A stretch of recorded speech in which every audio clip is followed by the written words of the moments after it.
Welcome back to Home Sweet Home. If you would like to submit your questions to us pertaining to the real estate industry, please email them to info@homesweethometv.com and make sure to put questions on your subject line. And if your question is chosen, we will answer them on our next show.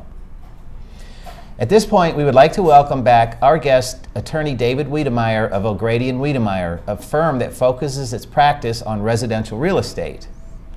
Today, he will be giving you tips on what your rights are as a tenant if the bank is foreclosing on a home you are renting. David, welcome. Thanks for having me back, Mark. You know, David, we get a lot of questions from tenants. As a property management company, people are trying to find a new property. But one of the questions we get is a landlord required to notify a tenant if a property is in the foreclosure process or being foreclosed? By statute, the landlord, if the foreclosure proceedings have commenced before the tenant signs a lease, they have to tell the tenant it's in foreclosure. That's absolutely, and if it's not, the landlord is subject to Nevada's deceptive trade practices. And again, for the viewers at home, it's my understanding we're in California now, so I'm only licensed in Nevada, not California, but I'm sure that there's very similar statutes in California, but obviously seek the counsel of a licensed California attorney. Very good. Another question we get quite often is, what are tenants' rights if a property has been foreclosed on? Well, it depends. If they're in the property and they remember in Nevada, there's two ways to foreclose. There's the judicial and the non-judicial, all right? Now, the judicial, the actual tenant may not know because they might not get notice of the lawsuit. But with the notice of default that they receive that starts the non-judicial, it's gonna have the blue tape on the outside of the door. And once they receive that, they should obviously notify the landlord, and then they have a right to terminate the lease or continue to fulfill their obligations according to the lease. If I'm the tenant living in the house, the first thing I would do as soon as I received that notice would be to call the landlord and let them know. Very good. The other question that often comes up is, do I have to still pay my rent even though the landlord's not using my rent money to pay the mortgage company? Well, here's the thing. There's two contracts in this situation. So basically, there's two different agreements. There's one between you and the landlord. Excuse me, when I say you, I mean the tenant. And between the landlord and his bank. Now, you're not subject to that agreement. So if he's not fulfilling his obligations there, that doesn't mean you necessarily have to, that you have a right to not fulfill your obligations if you want to stay in that property. But a lot of times, if it's in a foreclosure proceeding, the tenant stops paying rent once they receive notice, and then the landlord has the obligation to evict that tenant if that's the case. Okay, and that's a whole nother process of providing notice, and if the tenant doesn't leave, then the landlord has to file a lawsuit to get them out and essentially get a court order to remove the tenant from the property. Now, there's a couple exceptions in terms of staying within that 90 days. There always are. Yeah, you know, they still have to fulfill their obligations, okay? They still have to pay rent, all right? But in that notice, like let's say the question the tenant's gonna ask themselves is, well, it's a new owner, how do I know who that new owner is? In the notice, it provides, three things have to be set forth. One, who's the new owner? Two, where do I mail my payment? Three, that if they don't fulfill their obligations, they can be evicted, all right? So it's not like their deposit's gone, it's either returned from the old landlord or the new landlord gets it. Then they have to keep paying rent, and if they don't within that period, there's a 5-day period to catch up after they get a letter from the new landlord. If they don't, they can be evicted. Or if the new landlord is gonna use it as their primary residence, then they can also move in within that 90-day period.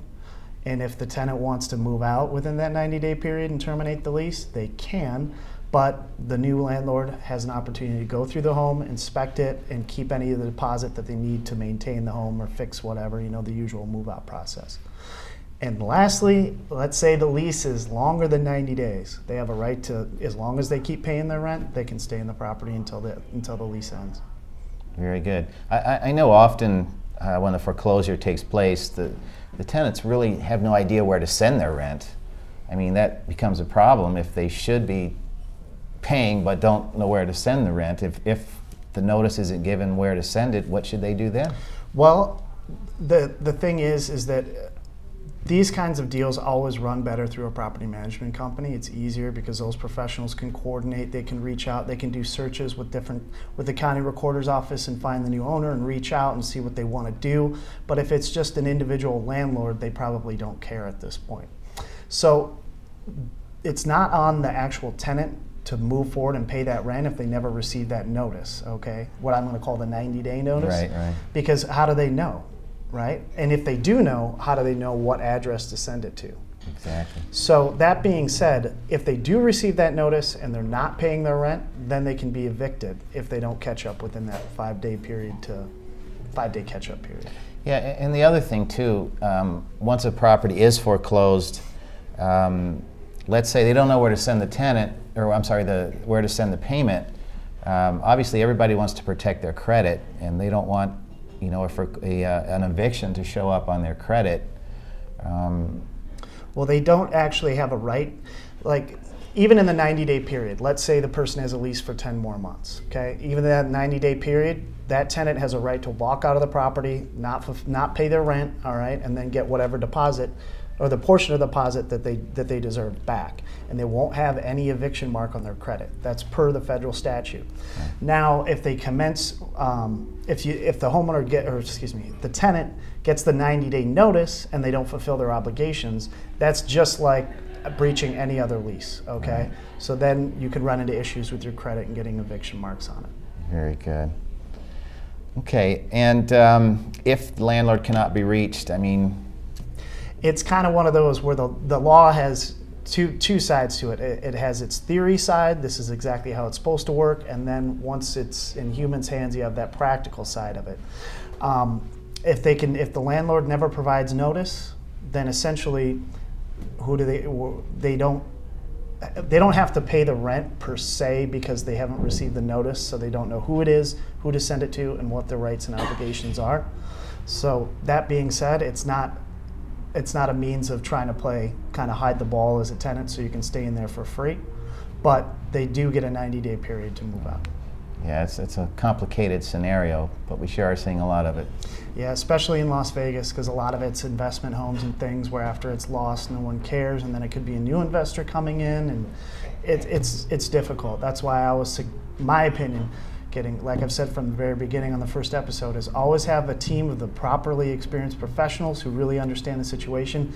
And in this situation, it really comes down to a good property management company who can explain the rights to the tenant, make sure that the money is going in the right direction, both from the tenant and to the proper landlord.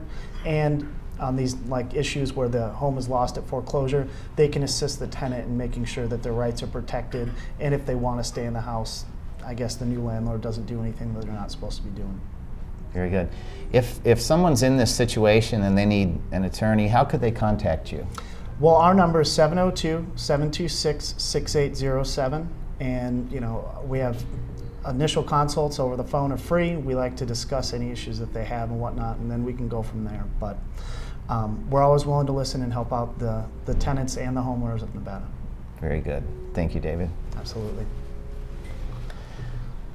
We at 048 Realty have a network of experienced attorneys who will represent you throughout the short sale process at no charge to you. That's correct, no charge to you. We believe our client should be represented by a team of seasoned professionals who can protect their rights, help them understand the short sale process, and avoid potential pitfalls.